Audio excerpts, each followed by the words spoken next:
Assalamualaikum warahmatullahi wabarakatuh. Selamat datang kembali di channel yang akan membedah dunia hingga ke inti. Di mana pada kesempatan kali ini kita akan membahas mengapa negara-negara Arab tidak ada yang mau menggugat Israel ke Mahkamah Internasional seperti Afrika Selatan. Seperti yang kita telah ketahui, pada tanggal 29 Desember 2023, untuk pertama kalinya Israel diseret ke Mahkamah Internasional atas dugaan genosida. Republik Afrika Selatan secara resmi mengajukan gugatan terhadap negara Israel ke Mahkamah Internasional. Gugatan ini berfokus pada dugaan pelanggaran Konvensi Genosida 1948 yang dilakukan Israel di wilayah Jalur Gaza, Palestina. Ada beberapa hal yang mendasari munculnya gugatan tersebut, berikut beberapa alasan utama di balik gugatan Afrika Selatan terhadap Israel.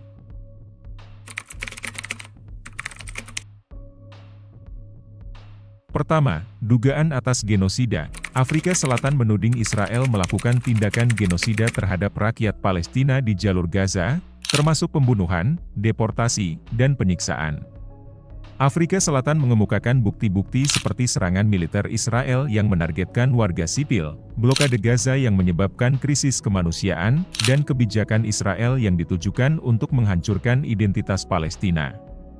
Kedua, pelanggaran konvensi genosida. Afrika Selatan berargumen bahwa tindakan Israel di Gaza melanggar konvensi genosida 1948 yang melarang tindakan yang bertujuan untuk menghancurkan seluruh atau sebagian kelompok nasional, etnis, ras, atau agama.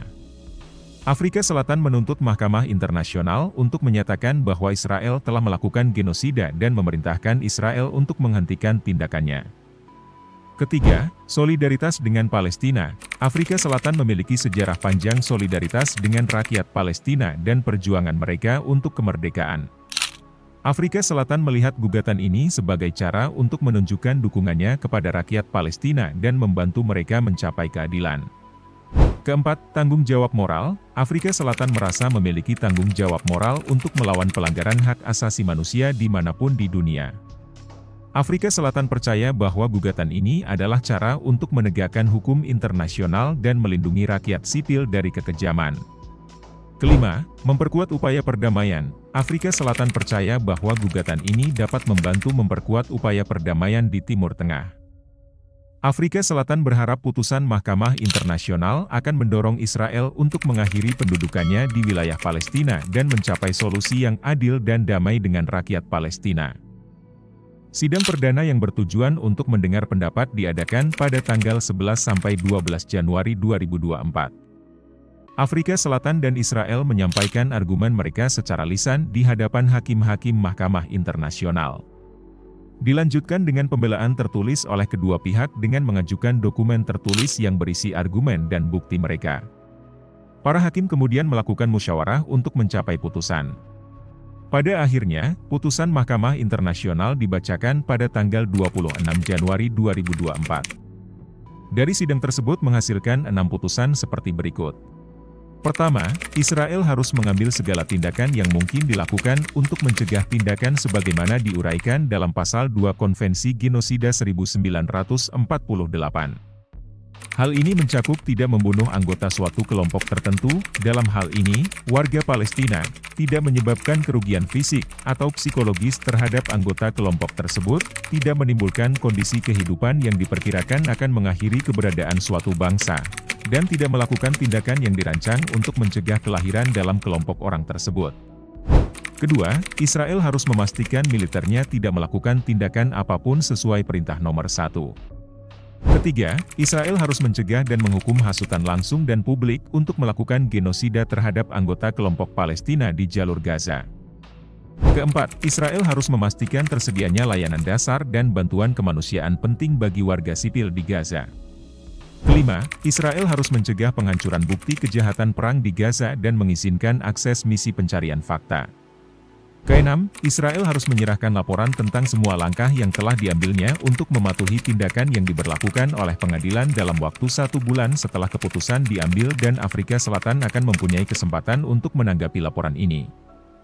Keenam putusan tersebut hanya bersifat provisional measures atau putusan yang dijatuhkan oleh Mahkamah Internasional terhadap salah satu atau kedua pihak yang berperkara, yang berfungsi untuk melindungi hak dari salah satu pihak yang berperkara. Prosedur ini tidak bersifat final, namun setara dengan perintah sementara dalam sistem hukum nasional. Keenam putusan ini menunjukkan bahwa pengadilan tidak memerintahkan gencatan senjata, namun hanya memperingatkan Israel atas perang tersebut. Karena ada beberapa permintaan Afrika Selatan yang tidak dikabulkan, seperti menangguhkan operasi militer di dalam dan melawan Gaza, tidak meningkatkan operasi militer lebih jauh, mengambil langkah-langkah untuk menghukum mereka yang terlibat dalam genosida, menghindari tindakan yang akan mempersulit atau memperpanjang kasus.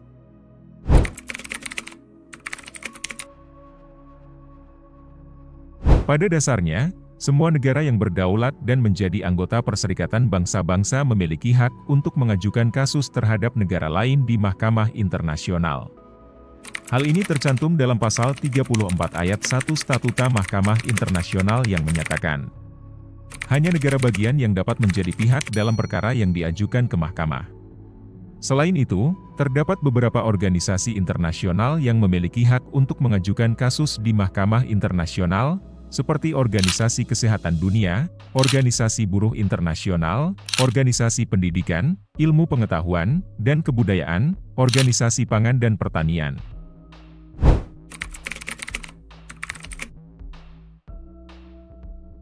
Banyak negara Arab yang menyuarakan dukungan terhadap Palestina, namun tidak ada yang berani menggugat Israel ke Mahkamah Internasional. Peneliti yang fokus di kajian Timur Tengah, Pers Abu Helal, mengatakan banyak negara Arab yang mengklaim mereka adalah negara kecil dengan perekonomian lemah. Beberapa negara, seperti Tunisia, mengklaim bahwa mereka tak bisa menuntut Israel, karena mereka tidak mengakui negara tersebut secara hukum. Namun seharusnya kondisi tersebut tidak berlaku bagi Arab Saudi atau Mesir. Mereka adalah negara Islam yang besar dan kaya. Salah satu alasan kenapa negara Arab tidak ada yang berani menggugat Israel adalah karena banyak negara Arab dan Muslim memiliki catatan pelanggaran hak asasi manusia yang buruk. Mereka khawatir bahwa jika mereka mendukung gugatan terhadap Israel, mereka akan membuka diri terhadap kritik dan skrutini internasional atas pelanggaran HAM mereka sendiri. Masih menurut Helal, alasan yang paling utama kenapa negara Arab tidak menggugat Israel adalah karena takut akan dampak yang akan diterima dari Amerika Serikat.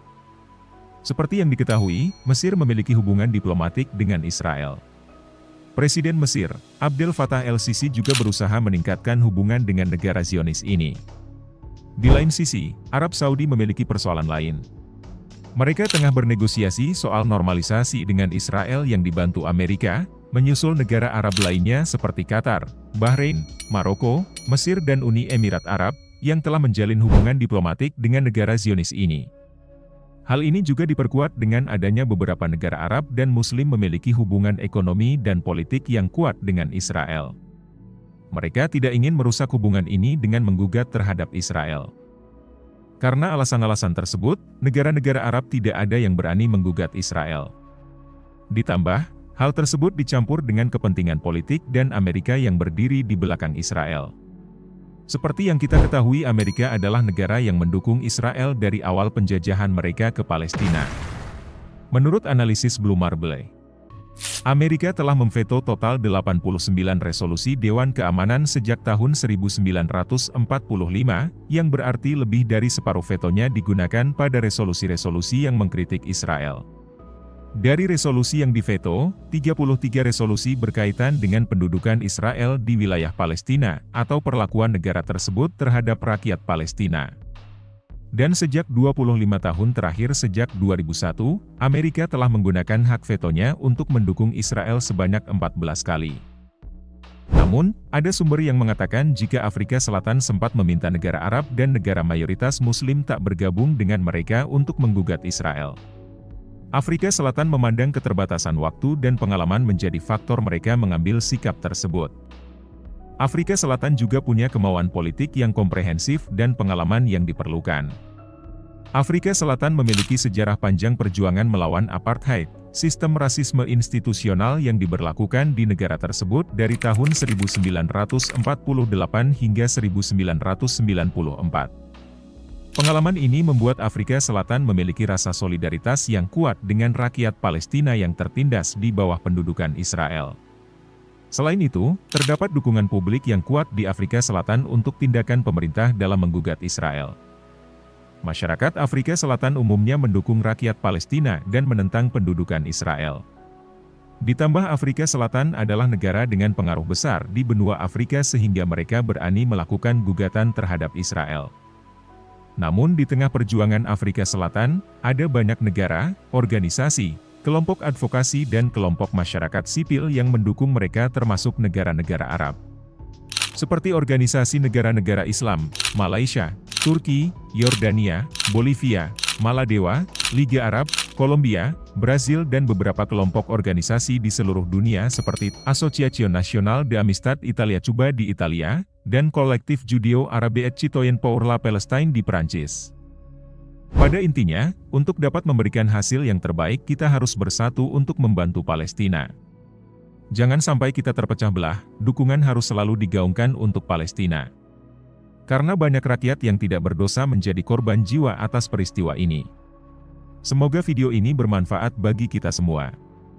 Jangan lupa like, komen, dan subscribe channel ini agar tidak ketinggalan konten-konten menarik lainnya seputar fakta di dunia. Terima kasih banyak atas perhatiannya. Wassalamualaikum warahmatullahi wabarakatuh.